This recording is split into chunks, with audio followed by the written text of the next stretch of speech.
Araw-araw na mga salita ng Diyos. Gumagamit ang Diyos ng iba-ibang pagsubok upang suriin kung ang mga tao ay may takot sa Diyos at umiiwas sa kasamaan. Sa bawat kapanahunan, habang gumagawa sa mga tao, ipinagkakaloob ng Diyos ang ilang salita sa kanila at sinasabi sa kanila ang ilang katotohanan. Ang mga katotohanang ito ay nagsisilbing daan na dapat sundan ng mga tao, ang daan na dapat nilang lakaran, ang daan na nagbibigay kakayahan sa kanila na magkaroon ng takot sa Diyos at makaiwas sa kasamaan, at ang daan na dapat isagawa at sundan ng mga tao sa kanilang buhay at sa buong paglalakbay nila sa buhay.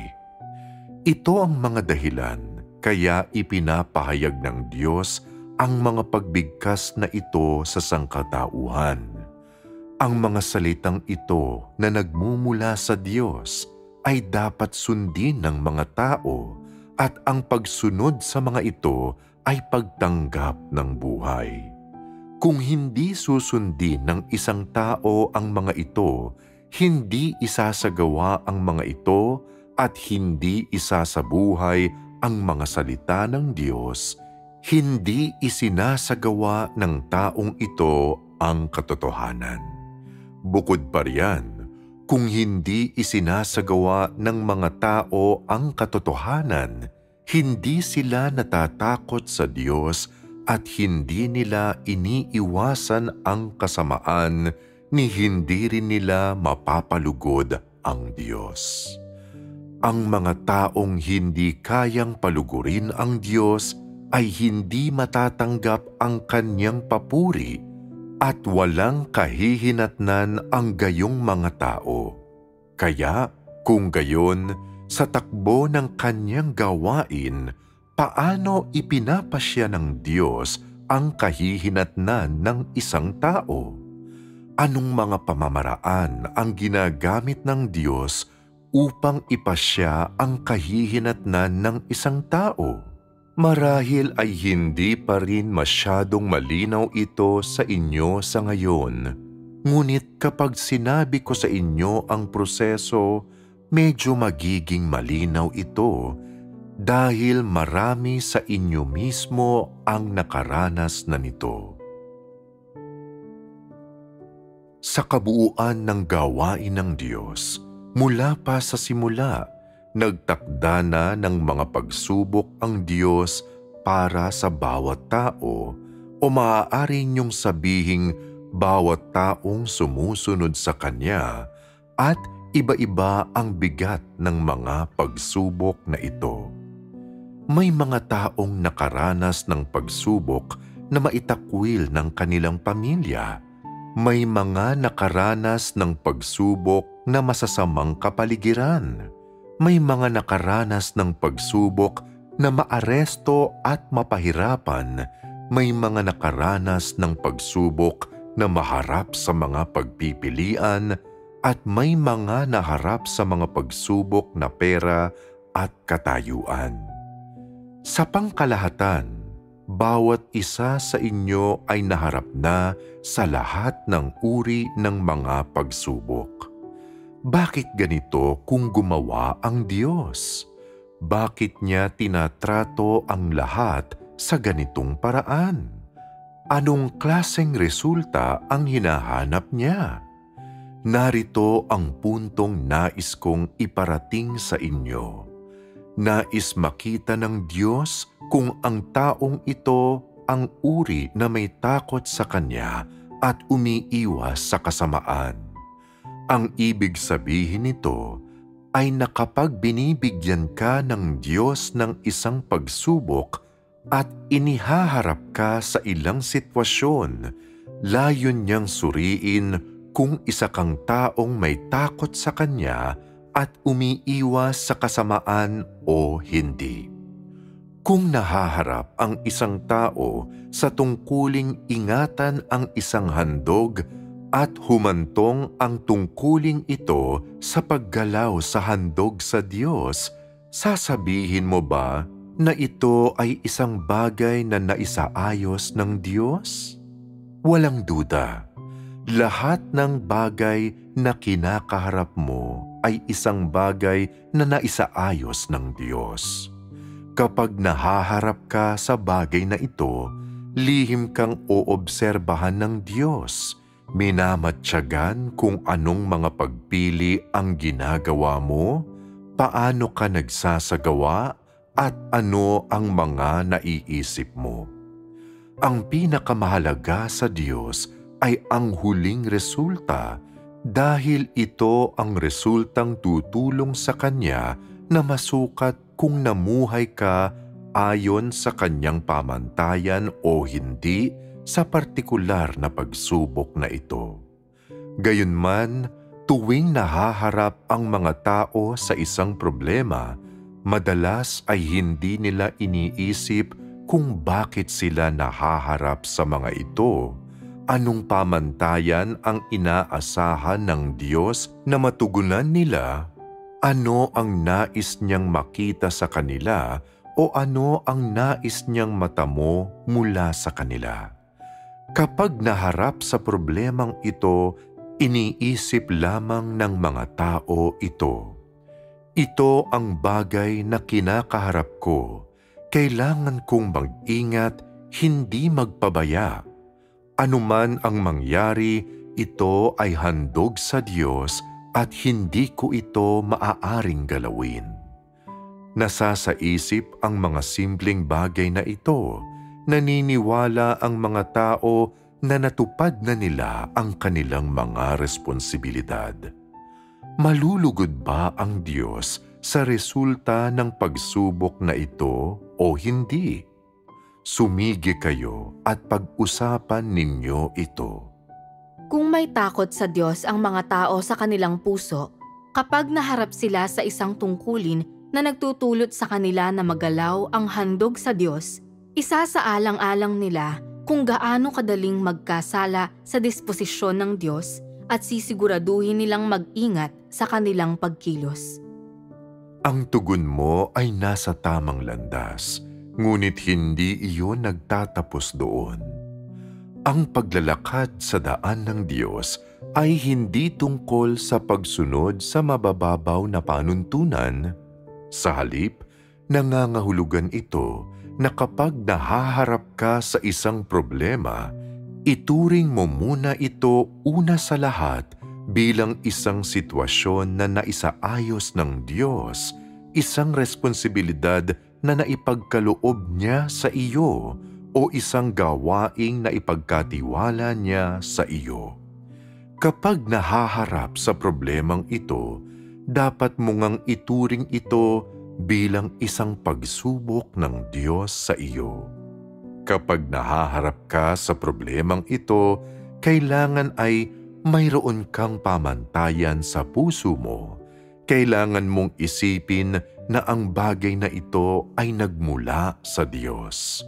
Kailangan mong pag-isipan kung paano mo haharapin ito sa isang paraan na matutupad mo ang iyong responsibilidad habang nananatili kang tapat sa Diyos, gayon din kung paano ito gawin nang hindi siya ginagalit o hindi ka nagkakasala sa kanyang disposisyon. Kanina lamang ay pinag-usapan natin ang pag-iingat sa mga handog. Kasali rito ang mga handog at binabanggit din dito ang iyong tungkulin at iyong responsibilidad. Nakatali ka sa responsibilidad na ito. Gayunman, kapag naharap ka sa problemang ito, mayroon bang anumang tukso? Mayroon. Saan nanggagaling ang tuksong ito? Galing ang tuksong ito kay Satanas at nagmumula rin ito sa masasama at tiwaling mga disposisyon ng mga tao. Dahil may tukso, kasali sa isyong ito ang paninindigan sa patotoo na dapat panindigan ng mga tao, na responsibilidad at tungkulin mo rin. Sabi ng ilang tao, napakaliit na bagay nito. Kailangan ba talagang palakihin ito? Oo, kailangan. Dahil para makalakad sa daan ng Diyos, hindi natin maaaring hayaan ang anumang nangyayari sa atin o sa paligid natin, kahit ang maliliit na bagay.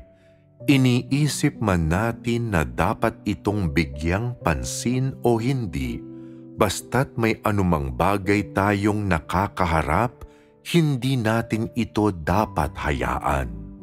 Lahat ng bagay na nangyayari ay dapat ituring na mga pagsubok na bigay sa atin ng Diyos. Ano sa palagay mo ang ganitong paraan ng pagtingin sa mga bagay-bagay? Kung mayroon kang ganitong klaseng saloobin, nagpapatibay ito sa isang katunayan.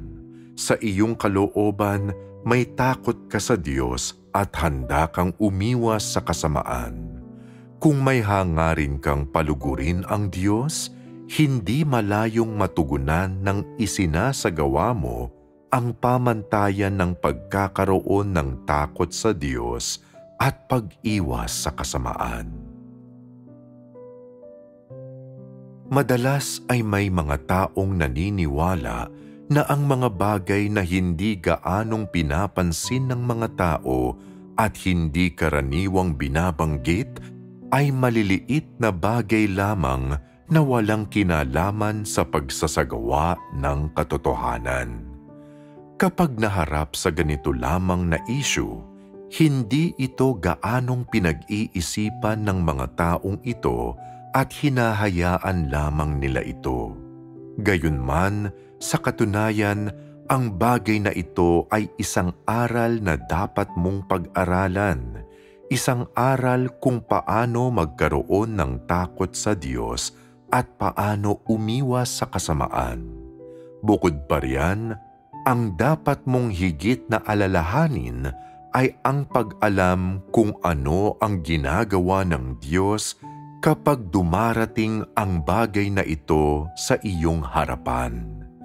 Nasa tabi mo ang Diyos, inoobserbahan ang bawat salita at kilos mo, at minamatyagan ang lahat ng ginagawa mo at ang mga pagbabagong nagaganap sa iyong isipan. Ito ay gawain ng Diyos. Nagtatanong ang ilang tao, kung totoo iyan, bakit hindi ko iyon naramdaman? Hindi mo iyon naramdaman dahil hindi ka sumunod sa daan ng pagkakaroon ng takot sa Diyos at pag-iwas sa kasamaan bilang pangunahin mong daan. Kaya hindi mo maramdaman ang banayad na gawaing ginagawa ng Diyos sa mga tao na nagpapamalas mismo ayon sa iba-ibang saloobin at kilos ng mga tao. Isa kang hangal. Ano ang malaking bagay? Ano ang maliit na bagay? Ang mga bagay na nauugnay sa paglakad sa daan ng Diyos ay hindi nahahati sa pagitan ng malalaki o maliliit na bagay. Lahat ng ito ay malalaking bagay. Matatanggap ba ninyo iyon? Matatanggap namin yun. Pagdating sa pang-araw-araw na mga bagay, may ilan na itinuturing ng mga tao na napakalaki at makabuluhan at ang iba pa na itinuturing nilang maliliit na bagay. Madalas ituring ng mga tao ang malalaking bagay na ito na napakahalaga at itinuturing nila ang mga ito na nagmula sa Diyos. Gayunman, habang lumalabas ang malalaking bagay na ito dahil sa kamusmusan ng isip ng tao at dahil sa kanilang mahinang kakayahan, madalas ay hindi natutupad ng mga tao ang kalooban ng Diyos. Hindi sila makatanggap ng anumang mga paghahayag at hindi sila makakuha ng anumang aktwal na kaalaman na may halaga. Pagdating sa maliliit na bagay, hindi talaga napapansin ng mga tao ang mga ito at hinahayaan lamang na unti-unting mawala. Sa gayon, nawala sa mga tao ang maraming pagkakataong masuri sa harap ng Diyos at masubok niya. Kung lagi mong kinaliligtaan ang mga tao, pangyayari at bagay at mga sitwasyong na isaayos ng Diyos para sa iyo, ano ang ibig sabihin niyan?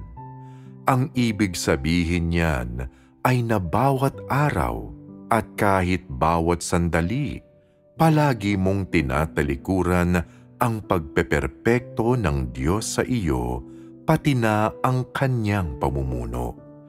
Tuwing nagsasaayos ang Diyos ng isang sitwasyon para sa iyo, lihim siyang nakamasid, nakatingin sa iyong puso, inoobserbahan niya ang iyong mga iniisip at pagwawari, minamasdan kung paano ka mag-isip at hinihintay na makita kung paano ka kikilos.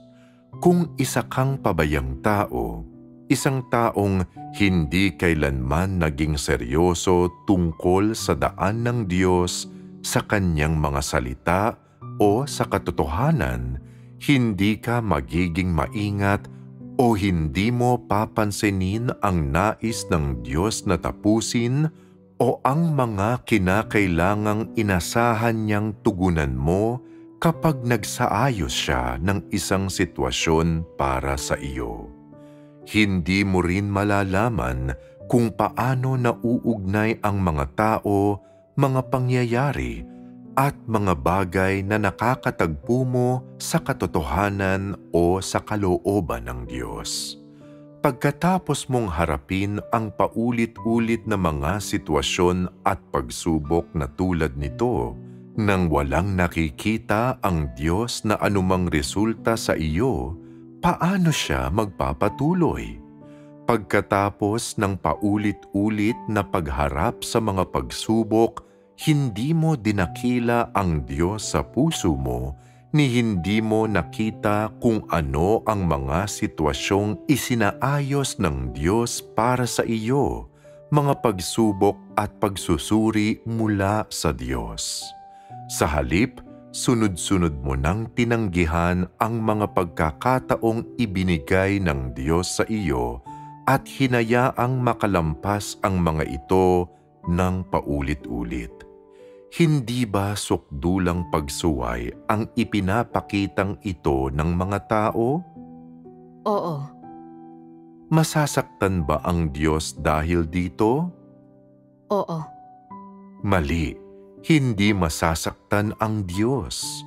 Minsan pa kayong nagulat na marinig akong sabihin ang gayong bagay. Iniisip siguro ninyo, hindi ba sinabi kanina na palaging nasasaktan ang Diyos? Kung gayon ba ay hindi nasasaktan ang Diyos?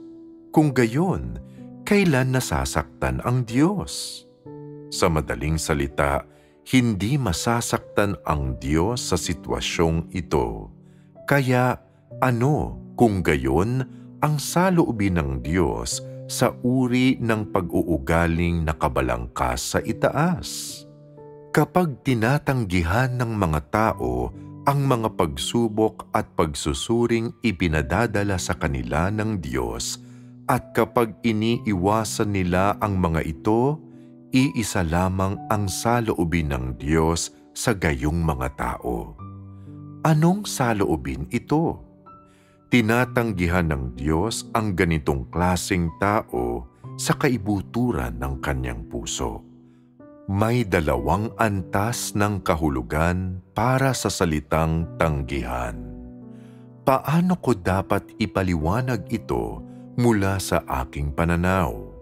Sa aking kaibuturan, ang salitang tanggihan ay nangangahulugan ding kasuklaman at kamuhian. Ano naman ang isa pang antas ng kahulugan nito? Iyan ang bahaging nagpapahiwatig ng pagsuko sa isang bagay. Alam ninyong lahat ang kahulugan ng pagsuko, hindi ba? Sa madaling sabi, ang tanggihan ay isang salitang kumakatawan sa huling reaksyon at saloobin ng Diyos sa mga taong kumikilos sa ganitong paraan. Iyon ay sukdulang pagkamuhi sa kanila at pagkayamot at sa gayon nagreresulta ito sa desisyon na pabayaan sila. Ito ang panghuling desisyon ng Diyos sa isang taong hindi kailanman lumakad sa daan ng Diyos at hindi kailanman nagkaroon ng takot sa Diyos at umiwas sa kasamaan. Makikita ba ninyong lahat ngayon ang kahalagahan ng kasabihang binanggit ko kanina? Nauunawaan na ba ninyo ngayon ang pamamaraang ginagamit ng Diyos sa pagpapasya sa mga kahihinatnan ng mga tao? Nagsasaayos siya ng iba't ibang sitwasyon araw-araw. Nagsasaayos siya ng iba't ibang sitwasyon. Ito ang mga bagay na nadarama at nahahawakan ng mga tao. Kaya ano ang motibo ng Diyos sa paggawa nito? Ang kanyang layunin ay bigyan ang bawat isang tao ng iba-ibang pamamaraan ng mga pagsubok sa iba't ibang panahon at iba't ibang lugar. Anong mga aspeto ng isang tao ang sinusuri sa panahon ng isang pagsubok? Tinutukoy ng isang pagsubok kung ikaw ay isang uri ng tao na may takot sa Diyos at umiiwas sa kasamaan o hindi sa bawat isyung iyong kinakaharap, naririnig, nakikita at personal mong nararanasan. Lahat ay haharap sa ganitong klaseng pagsubok dahil makatarungan ang Diyos sa lahat ng tao. Sinasabi ng ilan sa inyo, nanampalataya na ako sa Diyos sa loob ng maraming taon, kaya bakit hindi pa ako naharap sa anumang mga pagsubok?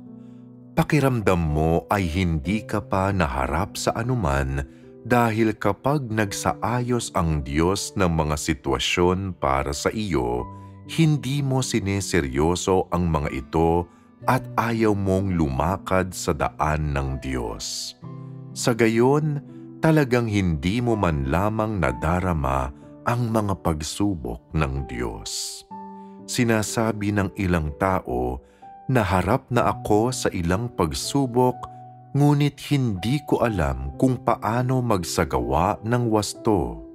Kahit noong magsagawa ako, hindi ko pa rin alam kung nanindigan ba ako sa panahon ng mga pagsubok ng Diyos. Ang mga tao sa ganitong uri ng kalagayan ay tiyak na hindi lamang kakaunti. Sa gayon, ano ang pamantayang ginagamit ng Diyos sa pagsukat sa mga tao? Katulad ng sinabi ko kanina, iyon ay kung may takot ka man sa Diyos o wala at umiiwas ka sa kasamaan o hindi sa lahat ng bagay na ginagawa, iniisip at ipinapakita mo. Ganito magpasya kung isa kang taong may takot sa Diyos o wala at umiiwas ka sa kasamaan o hindi. Simple ba ang konseptong ito o hindi? Madali itong sabihin, ngunit madali ba itong isagawa? Hindi iyon gayon kadali. Bakit hindi iyon gayon kadali? Dahil hindi kilala ng mga tao ang Diyos at hindi nila alam kung paano ginagawang perpekto ng Diyos ang mga tao. Kaya kapag nahaharap sila sa mga bagay-bagay, hindi nila alam kung paano hanapin ang katotohanan para malutas ang kanilang mga problema. Kailangan silang magdaan sa iba-ibang pagsubok, pagpipino, pagkastigo at paghatol bago nila taglayin ang realidad na magkaroon ng takot sa Diyos. Maaari ninyong sabihin iyan ng ganyan, ngunit para sa inyo, Tila napakadaling magkaroon ng takot sa Diyos at umiwas sa kasamaan ngayon. Bakit ko sinasabi ito? Dahil nakinig kayo sa maraming sermon at marami kayong natanggap na pagdidilig mula sa realidad ng katotohanan. Ito ang nagdulot sa inyo na teoretikal at matalinong unawain kung paano magkaroon ng takot sa Diyos at umiwas sa kasamaan. Tungkol sa kung paano talaga isagawa ang pagkakaroon ng takot sa Diyos at pag-iwas sa kasamaan, malaking tulong ang lahat ng kaalamang ito at ipinadama nito sa inyo na parang madaling makamtan ang gayong bagay. Kung gayon, bakit hindi ito talaga nakakamtan ng mga tao kailanman? Ito ay dahil ang kalikasan at diwa ng mga tao ay walang takot sa Diyos at gusto nito ang kasamaan. Ito ang tunay na dahilan.